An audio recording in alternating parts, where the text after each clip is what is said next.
¿Cómo está la iglesia Nueva Vida? Bien, felices de estar en la presencia del Señor, en la casa del Señor, alabando, exaltando su nombre y conociéndolo cada día más y fraternizando juntos. Importante los anuncios que daba hace unos instantes nuestra hermana Luz Adriana, el tiempo de fraternidad al final del servicio, el café Nueva Vida, el partido para mí es una excusa solamente para estar juntos. No sé si todos lo ven de esa misma forma, pero para mí es tiempo de fraternidad entre hermanos. Seguimos con nuestra serie Héroes de la Fe y hoy vamos a hablar del primer héroe mencionado en Hebreos 11. Porque la semana pasada vimos un poquito los 3 primeros versículos, pero hoy vamos a ver un poquito lo que viene después. Y este primer héroe de la fe se nos presenta, es el hijo de Adán y Eva, Abel. Y vamos a hablar de él, vamos a hablar un poco de su familia y vamos a hablar también de su hermano, vamos a hablar un poco de los dos. Pero ¿sabe qué? Antes vamos a hacer un pequeño recordatorio de lo que vimos la semana pasada. Hablamos de la fe. Era un mensaje de introducción a este mensaje, entender cómo Hebreos 11 define la fe. ¿Qué es lo que nos explica? ¿Qué es lo que es la fe y cómo vivir la fe cada uno de nosotros? Y una de las cosas que veíamos era esta definición que se encuentra y que la Biblia nos exhorta a tener esta fe. Y una palabra importante que vimos la semana pasada y que al español en nuestras traducciones llega como certeza o garantía, es una palabra en griego que es hipóstasis, que también se encontraba en papeles legales, decíamos, en documentos de comercio. Y el significado era de título de propiedad.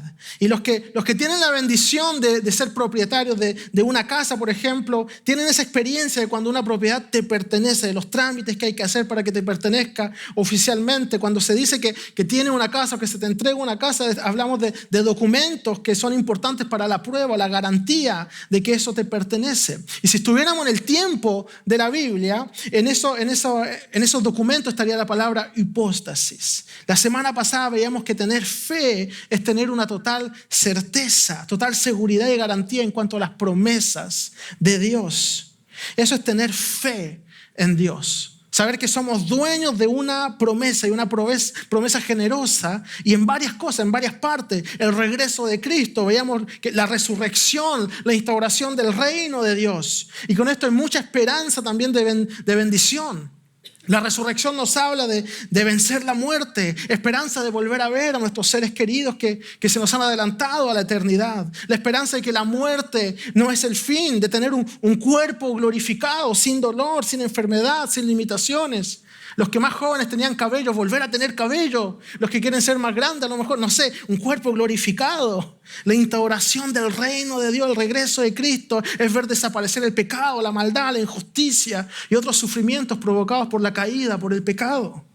Y en la carta a los Hebreos se nos exhorta en Hebreos 10:23 diciendo: mantengamos firme la esperanza que profesamos, porque fiel es el que hizo la promesa. Realmente esta carta es una exhortación para mantener nuestra fe en tiempos difíciles. Esta carta es destinada a una iglesia herida por la persecución. Y esta persecución venía tanto por parte de los judíos que consideraban a los que creían en Jesús como el Mesías como traidores, que estaban traicionando su fe. Y también venía por parte de los romanos que en sus creencias pensaban que los cristianos traían la ira de los dioses sobre el imperio. Y cuando algo malo ocurría, cuando algún enemigo atacaba y cuando eran vencidos, cuando alguna desgracia, algunos decían que era por culpa de los cristianos, porque no adoraban a los dioses del imperio, porque no adoraban a César. Y también había muchos falsos rumores sobre los cristianos y una gran incomprensión en cuanto a la fe. Y esto no es muy diferente a nuestro mundo hoy. Nuestro mundo es muy distinto en muchas cosas, en su pensamiento, en la forma de ver el mundo. Pero seguimos viviendo en un mundo radicalmente opuesto al pensamiento cristiano, a lo que la Biblia nos enseña. El primer siglo era un mundo, como les decía, muy distinto en muchas cosas, pero otras muy similares. Era un mundo en que se creía en muchos dioses y los cristianos en uno solo.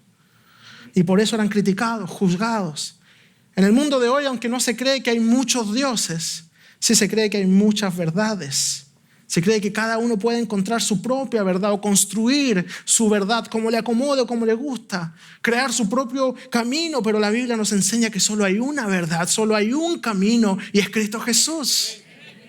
Y en el Imperio Romano había mucho libertinaje también. Y de hecho eso fue un problema que la iglesia tuvo que enfrentar. Pablo le escribe en un momento a los corintios dándoles directivas de cómo atacar ese problema o de cómo enfrentar ese problema de inmoralidad sexual en la iglesia. Y eso no es muy distinto. Y la conducta cristiana en cuanto a la sexualidad sigue estando completamente opuesto a lo que cree el mundo, a lo que practica el mundo. El mundo considera normales cosas que el Señor nos enseña que no lo son o que no son correctas. Estamos en un mundo donde es normal no respetar el matrimonio o no casarse y simplemente empezar a hacer vida común, vida de matrimonio, sin el compromiso del matrimonio y sin la bendición de Dios. Siendo que la Biblia nos dice en Hebreos 13:4, tengan todos en alta estima el matrimonio y la fidelidad conyugal. En nuestra fe nosotros también vamos a enfrentar un mundo radicalmente diferente a nosotros. Enfrentaremos persecución por parte de personas que no comprenden nuestra fe, nuestros valores, nuestras convicciones, nuestra visión del mundo. Personas que no comprenden nuestras decisiones ni nuestros comportamientos. Porque cuando vives según tu fe, tu vida es diferente. Cuando vives según tu fe, todo tu ser, todo tu corazón, con toda tu mente, con todas tus fuerzas, quiere alejarte de lo que Dios aborrece. Alejarte del pecado, del mal, de la mentira, de las calumnias, del chisme, de la inmoralidad, del egoísmo. Por tu fe comienzas a tener una actitud honesta, amorosa, íntegra, aunque sean en cosas que no te conviene, actitud pacífica. Y cuidado, es diferente ser pacífico y ser pasivo. Jesús trajo paz a los corazones inquietos. Mi paz les dejo, mi paz les doy, dice el Señor Jesús, pero no fue pasivo. Jesús denuncia la injusticia, denuncia la maldad, la mentira, la hipocresía. Poner tu fe en Dios es tomar posición a favor de la justicia, de la verdad, del amor, de la integridad, de la santidad y de una vida moralmente de acuerdo con la palabra de Dios. Y no solo tomar posición con palabras, pero también con hechos, con tu vida. Y cuando digo hechos, digo con tus decisiones, tu forma de actuar, tu forma de vivir, tu carácter. Por tu fe en Dios limpias y cuidas tus labios, cuidando lo que hablas, cuidando de cómo hablas de tu hermano cuando él no está, cuidando de cómo hablas de tus padres, tus amigos, de tus compañeros, de tu esposo, tu esposa, tu jefe o de aquel que te cae mal. Y algunos dicen, pero no, yo no digo nada, yo soy súper callado, tranquilo, yo no caigo en eso. También es cuidar tus oídos. ¿Qué tipo de cosas permites que te digan? ¿En qué tipo de conversaciones te encuentras? A veces el silencio es una forma de aprobar, de hacerse partícipe de lo que otros dicen, de apoyar. Ser parte de una conversación, mismo sin decir nada, a veces es aprobar lo que se está diciendo. Escuchar y luego repetir. Aunque tú no lo dijiste originalmente, no, yo no lo dije, estoy repitiendo. Estás participando en seguir anunciando ese tipo de falsedades o ese tipo de mal comportamiento. Tu fe no te lleva a ser pasivo, te lleva a ser activo, a tener una vida de acción en la fe, a luchar por la justicia, por el amor, a luchar por detener conversaciones inapropiadas. Tu fe te lleva a cuidar también tu actitud, negándote a unirte a la mentalidad y a la perversión de este mundo. Y muchas veces esa fe te llevará también a sacrificar cosas que te gustan por amor a Cristo. Por la fe dejarás cosas que Cristo aborrece. Y eso no es fácil. Nuestro corazón se apega a ciertas cosas que debemos aprender a dejar ir. Y quiero preguntarte hoy, ¿qué estás dispuesto a entregar por Cristo? ¿Qué estás dispuesto a sacrificar por tu fe en Dios? O a ofrecer como ofrenda al Señor. O a decir, Señor, de esto me voy a apartar porque tú lo aborreces. Muchas veces es fácil decirlo así de forma poética o en la alabanza, decir, te entrego todo, Señor, todo es tuyo, pero cuando es tiempo de tomar decisiones y cuando ves lo que pudieras perder o las consecuencias que puede traer a tu vida o cuando ves que no te conviene o que ya no vas a seguir haciendo esas cosas que te gustan, Ahí es cuando realmente se puede ver dónde está tu corazón, dónde está tu fidelidad. Ahí se puede ver el carácter de los hijos de Dios. La fe que mostraron los cristianos, a quien se dirige esta carta a los hebreos, causaba que ellos fueran perseguidos. Y el autor en un momento va a hacer referencia a cuando ellos recién conocieron al Señor. En ese tiempo ellos, dice, se mantuvieron firmes, pero en el momento en que el autor escribe la carta ya han pasado los años y la fe de estos hermanos se estaba enfriando, se estaba decayendo. Y por eso él escribe recordándoles su amor y su fidelidad de antes. Hebreos 10, 32 al 35 dice: recuerden aquellos días pasados cuando ustedes, después de haber sido iluminados, sostuvieron una dura lucha y soportaron mucho sufrimiento. Unas veces se vieron expuestos públicamente al insulto y a la persecución. Otras veces se solidarizaron con los que eran tratados de igual manera. También se compadecieron de los encarcelados, y cuando a ustedes les confiscaron sus bienes, lo aceptaron con alegría, conscientes de que tenían una mejor herencia y más permanente. Así que no abandonen su confianza, la cual ha de ser grandemente recompensada. Como lo decíamos, tener fe implica vivir una vida conforme a esa fe, cueste lo que cueste. El libro de los Hebreos, la carta a los Hebreos, una predicación para los que atraviesan una crisis en la fe, y mientras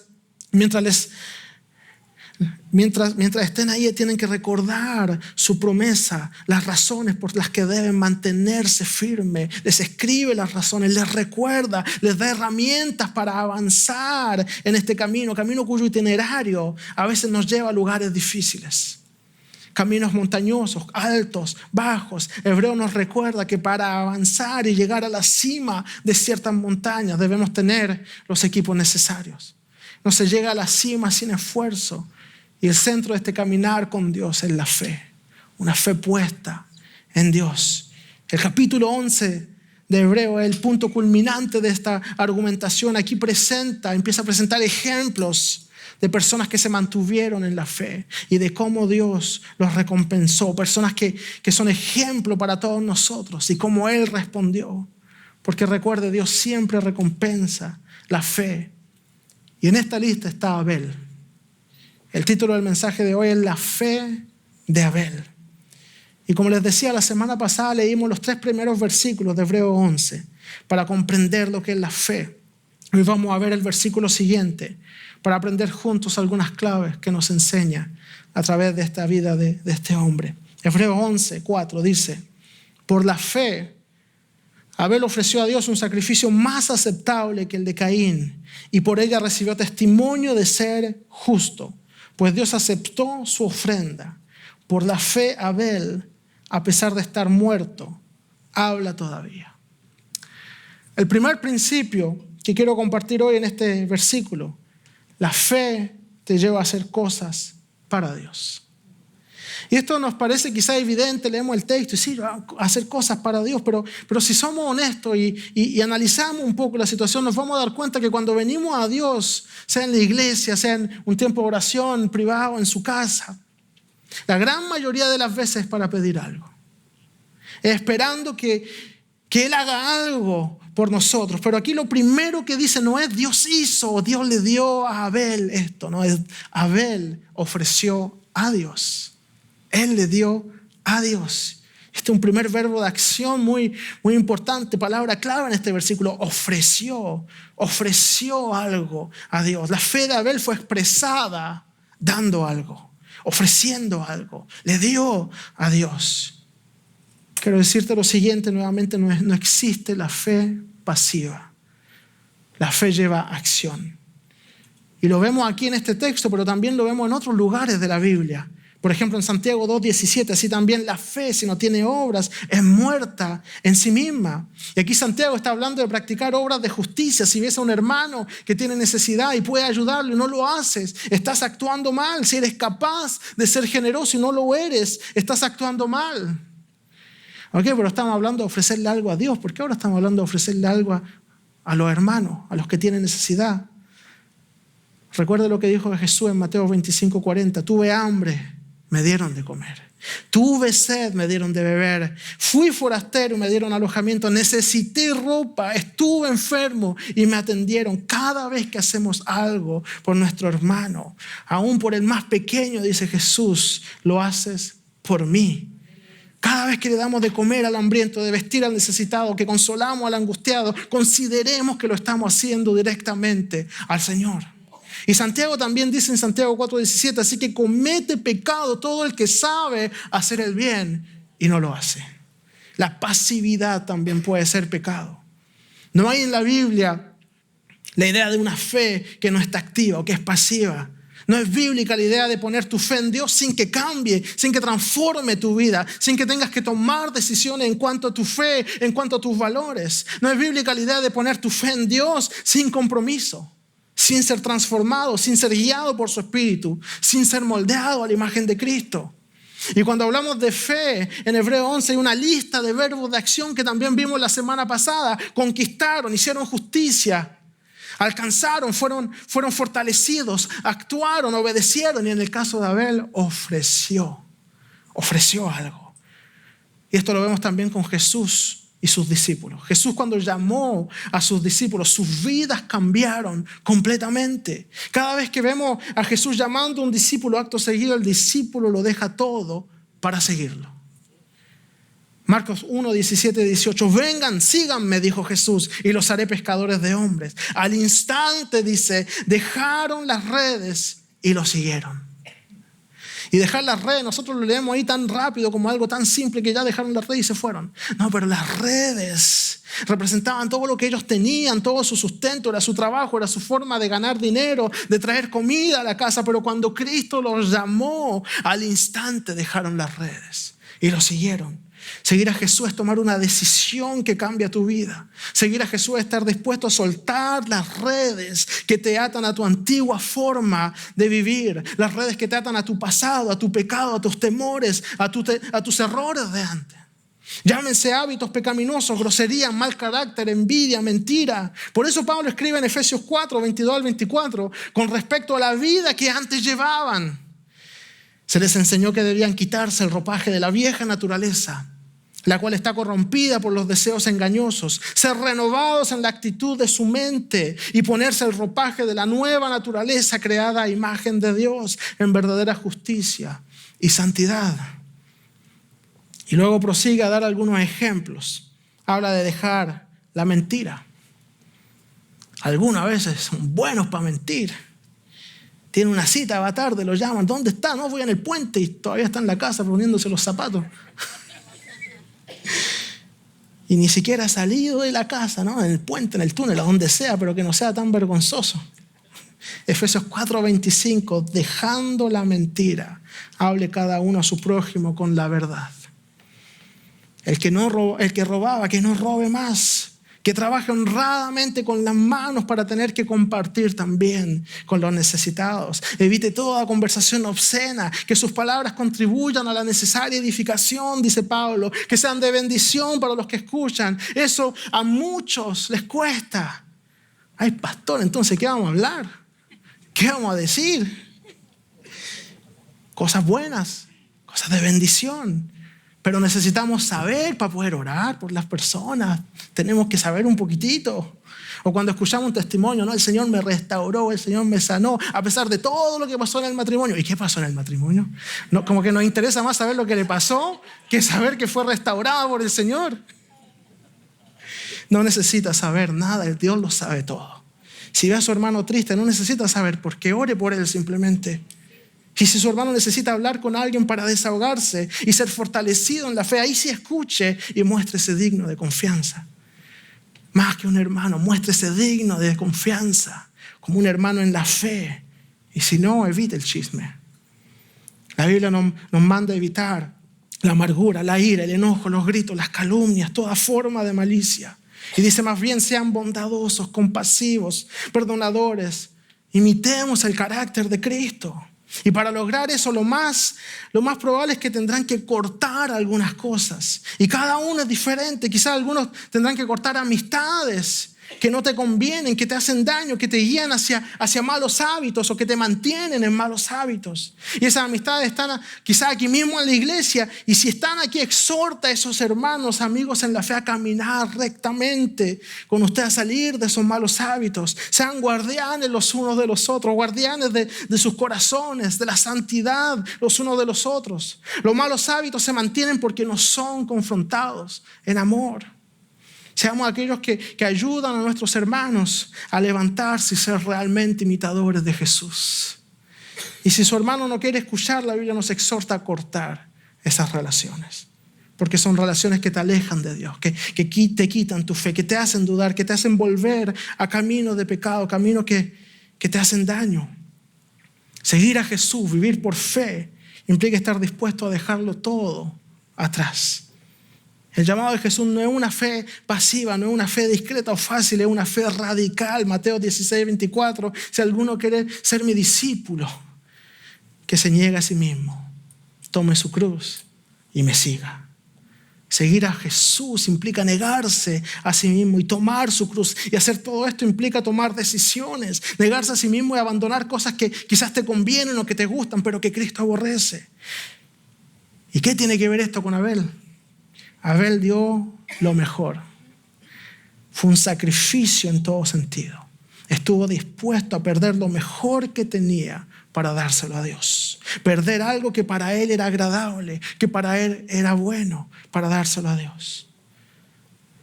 Poner tu fe en Dios implica tener la actitud que tuvo Abel.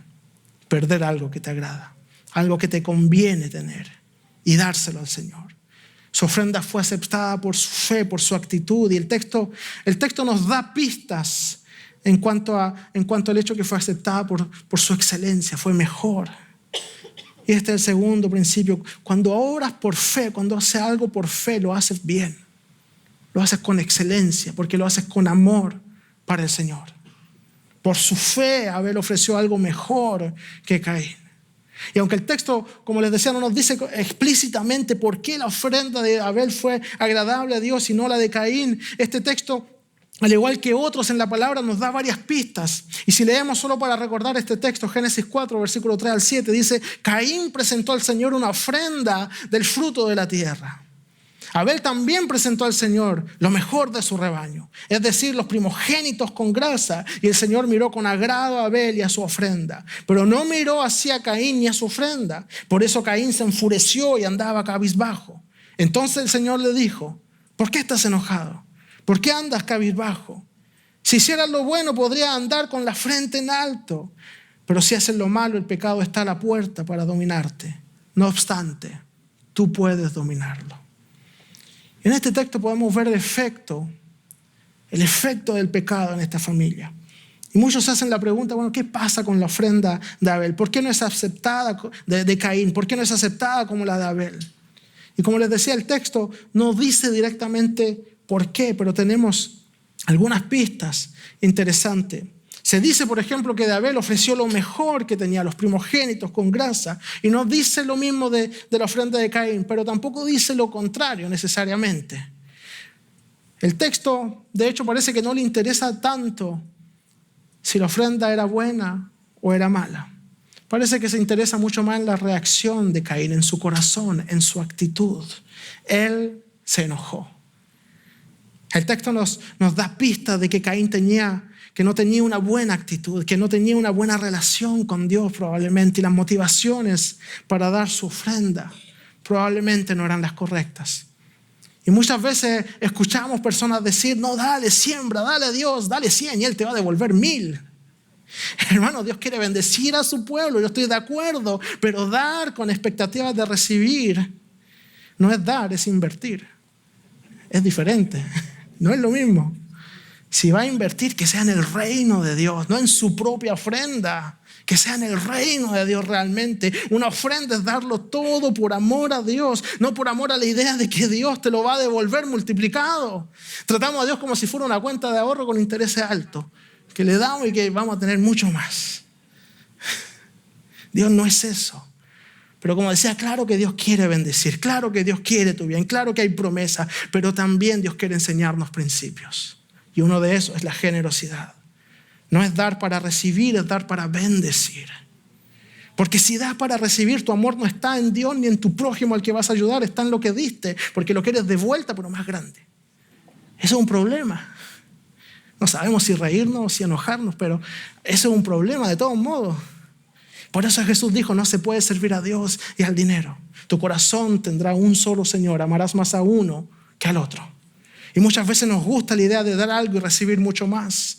Pero eso es poner nuestra mirada en cosas materiales, mientras Dios nos llama a ponerla en las cosas espirituales. Eso es poner nuestra mirada en cosas pasajeras, mientras Dios nos llama a algo eterno, a algo mucho más grande. Abel ofreció una ofrenda de lo mejor que tenía. Y lo que recibió a cambio no fueron más animales o esa misma ofrenda multiplicada. Recibió ser llamado justo. Que nuestra primera ganancia sea ser llamados justos, no ricos. Que seamos llamados santos, que aprendamos el significado de cuando Jesús le dijo a gente pobre, gente que luchaba todos los días por tener algo que comer, les dijo, busca primero el reino de Dios y su justicia y todo lo demás les será añadido. Y de esa gente Dios hizo un reino de sacerdotes. Esta gente pobre se unió y en el libro de Hechos capítulo 2 podemos ver que pusieron todo en común y a nadie le faltaba nada. Pablo dice en Hechos 20:35, con mi ejemplo les he mostrado que es preciso trabajar duro para ayudar a los necesitados, recordando que las palabras del Señor Jesús fueron, hay más dicha en dar que en recibir. Se trata de llegar a esa madurez. Y no estoy diciendo que pongamos todo en común como lo hicieron ahí, estoy diciendo que dentro de nuestro contexto, en nuestra capacidad de cada uno, seamos generosos. Y volviendo al texto de Génesis con Caín, en el versículo 7, el Señor le dice, si hicieras lo bueno, podrías andar con la frente en alto. El problema, como les decía, no era tanto su ofrenda, pero su corazón, su actitud. Caín pudo haber ofrecido la mejor ofrenda, el problema era su corazón. Por la fe, Abel ofreció. Antes de ofrecer, examina tu corazón. ¿Cuáles son tus motivaciones? ¿Qué es lo que realmente mueve tu corazón? ¿Quieres ser visto? ¿Que los demás sepan que tú eres generoso, que tú das?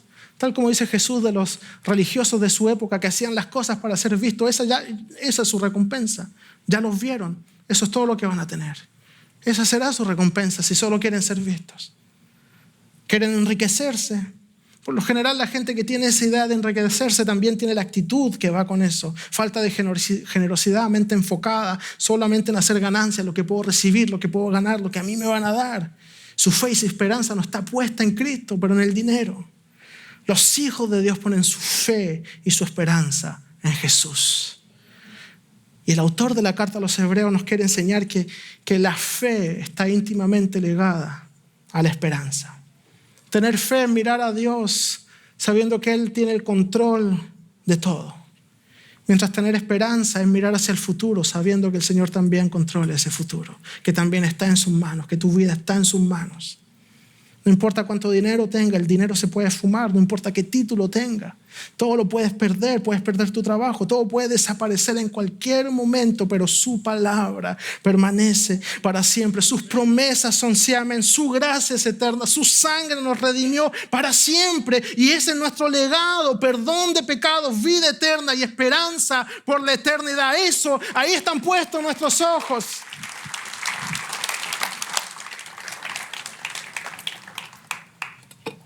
Eso es lo que el Señor nos da.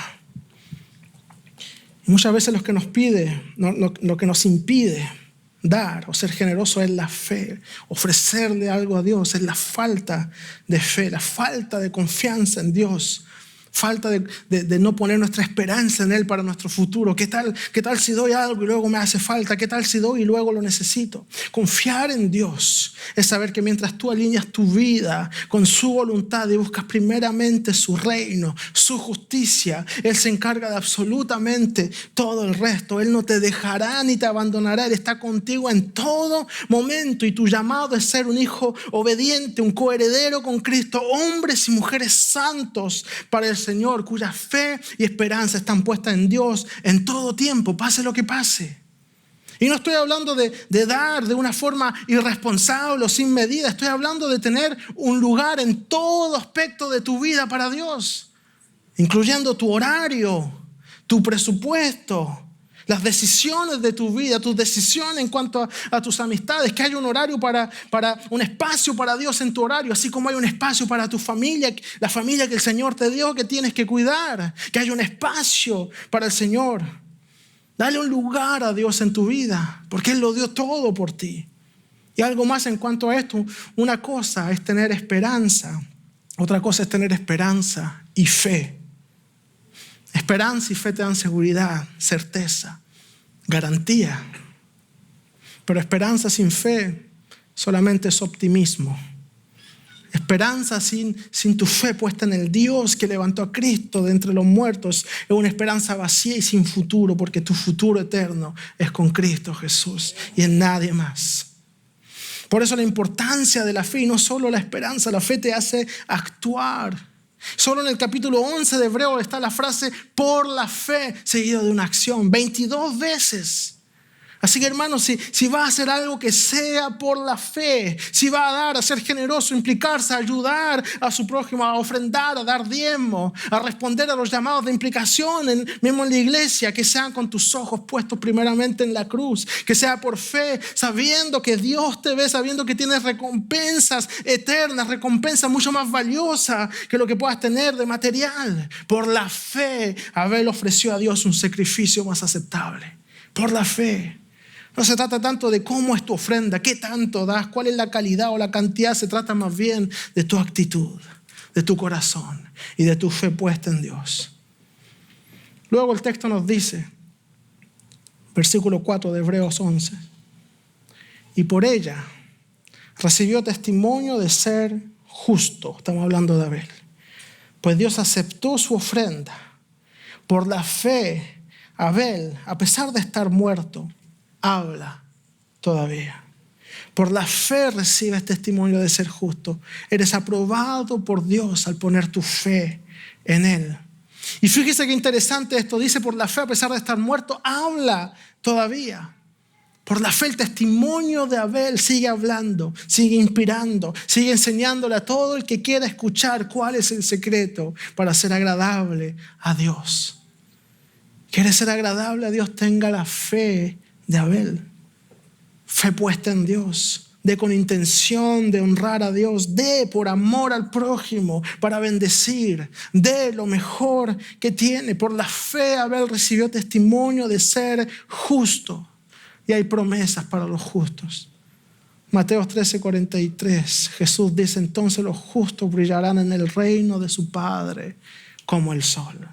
Aprendamos a mirar a Dios con los ojos de la fe y construir nuestras vidas fundamentadas en esa fe. Los hermanos Caín y Abel, hijos de Adán y Eva, representan una familia marcada por el pecado, rebeldía. Caín es el hijo rebelde que no quiso escuchar ni siquiera el consejo de Dios.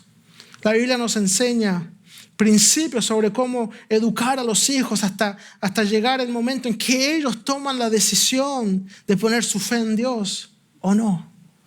Y a pesar del esfuerzo de los padres, los hijos finalmente son ellos los que van a tomar la decisión de creer o no creer, de seguir a Cristo o no, de vivir una vida santa, vida de fe y de tener una buena relación con Dios o no. Hay padres, madres que quizá ahora mismo tienen sentimiento de culpabilidad por la relación de sus hijos con Dios o por la falta de fe en ellos. Al predicarles el evangelio, al enseñarles quién es Dios, lo que el Señor ha hecho en su vida, usted ha cumplido y ahora le toca a ellos responder a ese evangelio. Aunque duela verlos tomar decisiones que son contrarias a la voluntad del Señor, lo único que usted puede hacer ahora es seguir orando por ellos, poniéndolos ante el Señor, seguir siendo de testimonio con toda su vida, con todo su corazón y ser libres de culpabilidad, sabiendo que ellos están en las manos del Señor. Caín tuvo que escoger lo que iba a hacer en cuanto al pecado que había en su corazón. Dios le dijo en Génesis 4:7, si hicieras lo bueno, podría andar con la frente en alto. Pero si haces lo malo, el pecado está a la puerta para dominarte. No obstante, tú puedes dominarlo. No dejes que el pecado te domine. Dios te lo dice a través de su palabra, así como se lo dijo a Caín. El pecado está a la puerta, pero tú puedes dominarlo. Hagamos como Abel y vivamos por fe. Quiero invitarlo a que se ponga de pie con nosotros. La Biblia también nos dice en 1 Juan 3:12, no seamos como Caín, que por ser del maligno asesinó a su hermano. ¿Y por qué lo hizo? Porque sus propias obras eran malas y las de su hermano justas. Hoy tenemos para escoger quiénes queremos ser, aquellos que son llamados justos o aquellos que se dejan dominar por el pecado. La responsabilidad de escoger está sobre cada uno de nosotros, está sobre ti. La Biblia nos muestra una y otra vez que somos salvos cuando ponemos nuestra fe en Cristo Jesús. Es 100% por gracia. La gracia de Dios nos permite alcanzar esa salvación, pero es 100% nuestra responsabilidad. Seguir a Cristo, tener una vida de fe, ser llamados justos, íntegros, santos. Vamos a tener un tiempo de oración en unos instantes y quiero invitarlo a reflexionar por un momento y pedirle al Señor que le ayude a quizá identificar aquellas cosas que en su vida que no están en su lugar, que no son según su voluntad, hábitos, actitudes que el Señor aborrece, pero que siguen presentes en su vida. Y esto independiente de cuánto tiempo lleve en el Evangelio, si es primera vez que está en una iglesia o si lleva 30 años en la iglesia, que tomemos esa actitud, esa fe de Abel, de entregarle al Señor, de ofrecerle nuestras vidas como una ofrenda, con un corazón lleno de fe y esperanza puesta en Él, y sabiendo que esa ofrenda que es nuestra vida, Él la va a aceptar. Tomemos un tiempo para decirle al Señor: perdóname por mis errores, mis pecados, mis hábitos destructivos. Quiero abandonar, quitar de raíz de mi corazón, de mi vida, lo que estorba tu gloria, quitar de mi vida lo que no tiene su lugar. Quiero ofrecerte lo mejor de mí, darte mi vida como ofrenda, y que como Abel puedas aceptar esa ofrenda sabiendo que realmente te lo entrego de todo corazón. Y que como iglesia hagamos esta valiente oración diciendo: Señor, examina mi corazón y muéstrame lo que tengo que cambiar, y yo cambiaré, porque mi vida es tuya. Algunos deben cambiar hábitos, ciertos tipos de conversaciones que tienen o a las que participan, palabras que dicen, cosas que miran, que escuchan o que hacen, amistades que tienen. Algunos tienen que aprender a tener conversaciones sanas, otros tienen que aprender a ser honestos. Cuando alguien te ofende, ir a decirle con amor en vez de hablar a sus espaldas. Algunos deben aprender a ser generosos con lo que el Señor les ha dado.